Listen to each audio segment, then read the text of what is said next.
officers. Yeah, you. Guess what? We're going to see a 33% haircut in the mortgage space right now, and most of that is going to come from refinances that will not be here in 2022. You know, I've been speaking with a lot of real estate agents lately, and what I'm getting consistently when I'm talking about products, programs, and processes that we offer, I say, let's keep it in your ecosystem. Let's work with your loan officer. Who would you like us to work with? And they are consistently saying almost across the board, I don't care, pick a loan officer for me. Loyalty is out the window right now with a lot of real estate agents. Why? Because you've spent the past 2 years dealing with refinances and ignoring your agents. I'm not kidding you, this is getting to epidemic levels. So with refinances down about 70% as projections stand right now, you're gonna have to go back to those real estate agents, but this is a great opportunity. See, because everybody's going to do it. You could be first to the game to reach out to real estate agents, but you have to offer something that your competition isn't doing, because all your competition is gonna say the same thing. I'm great on the phone, I always return my calls, I'm a great communicator, my rates are great, my turn times are wonderful, I can close a deal in 15 days. It's all the same stuff. If it's true or not, it doesn't matter. Come out with something unique and different. And I'm telling you right now, this may sound like we're brushing off an old tool, but it's all been revamped and it is kicking ass right now. Listing Booster. That's right, Listing Booster. It's all cleaned up. It's a lead generating machine. Real estate agents love it, and this is the perfect icebreaker for you. Check out Listing Booster. I'm not kidding you. This thing's kicking ass right now. Click this banner right over there.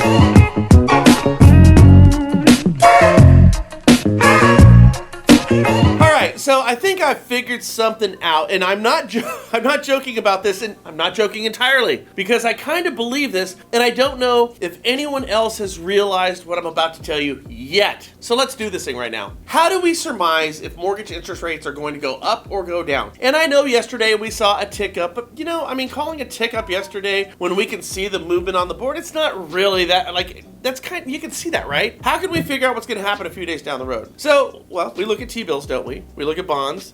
We check the Fed. Where's the benchmark set? Are they still buying mortgage-backed securities? If so, how much? And we use this to determine if rates are moving up or down. You know, we look at the economy, all these different things, quantitative easing. What's going on? Well, we're always trying to find that great indicator, but our indicators right now, they're not necessarily telling us the truth because the Fed is buying fewer mortgage-backed securities, and I think that might be the biggest indicator to determine interest rates. But overall, rates have been dropping. Yet with the Fed buying fewer mortgage-backed securities with quantitative easing, we would assume that rates should go up, but they're not. You see, the Freddie Mac 30-year fixed rate average a couple of days ago was at 2.98% at 0.7% cost, below 3% again. Stop the press. Rates are supposed to be going up, not down right now, according to all of our traditional indicators. This is flying in the face of what the pros are saying and what all the traditional indicators, as I said, are suggesting. Hell, we should be marching towards rates in the fours, not dropping back below 3% again, but we are. So I'm just gonna spill the beans,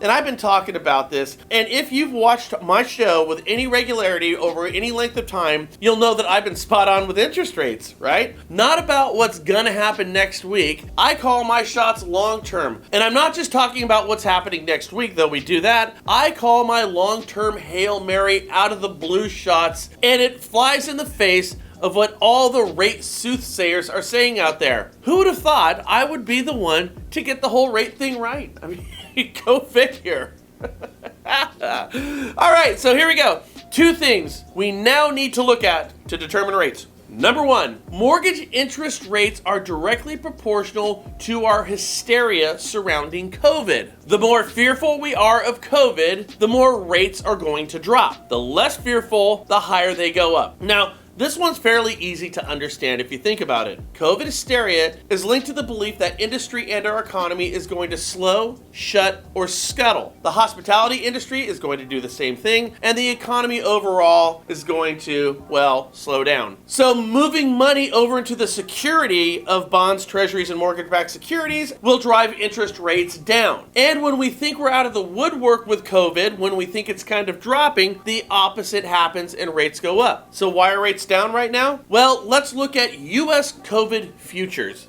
Yeah, I just made that up. But U.S. COVID futures, okay? It fits. So to predict U.S. COVID futures, we need to look to Asia and Europe. So check out this graph. The yellow and green lines are the 7-day COVID rolling averages in North America and Asia. You can see that they're way down. They're down to around 70,000. So yay, stop the press, right? COVID hysteria should be going down and rates should be going up based on my new COVID rate hypothesis. You would be wrong though, because we haven't looked at Europe. Check that one out. That's the red line. COVID cases are through the roof in Europe right now, nearing 250,000 on their rolling 7-day average. Yikes. Why is this happening? Well, 1, looser vaccine mandates, and 2, new variants that are believed to be coming to a city near you this winter. Oh, it depends. On what?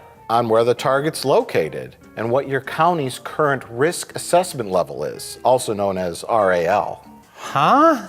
Here, take a look at this handy interactive map. This might help.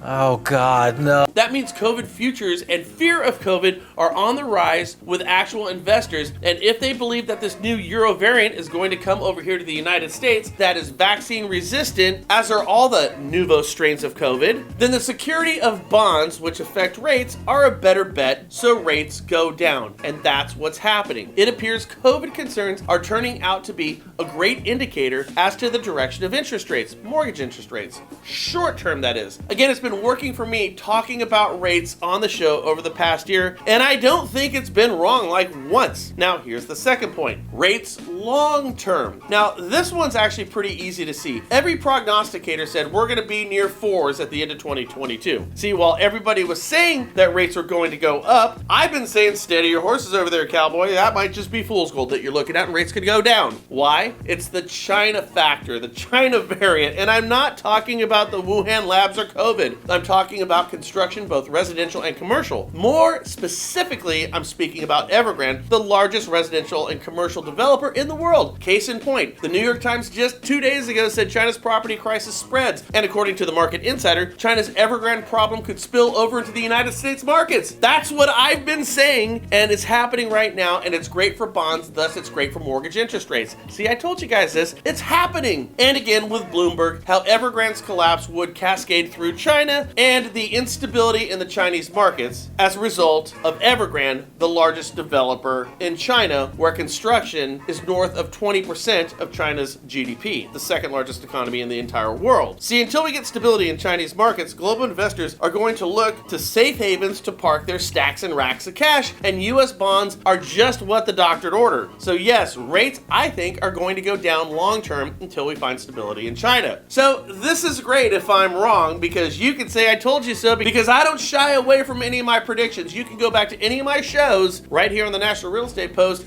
and see exactly what I said and what I'm saying right now. I have a video history of my prognostications. These aren't the only indicators, and they could possibly be coincidental, but for the past year they've proven to be better indicators than all of the traditional ones. Probably better than the Fed. You know, the Fed that keeps having its board members suspiciously stepping down over suspicious and personally enriching trades based on future Fed policies, but that's another story for another day. You guys make it a great one. Hey, share this thing, subscribe to us, okay? Just hit the subscribe button right up there, and let's keep this thing going, because I would love to see you again tomorrow.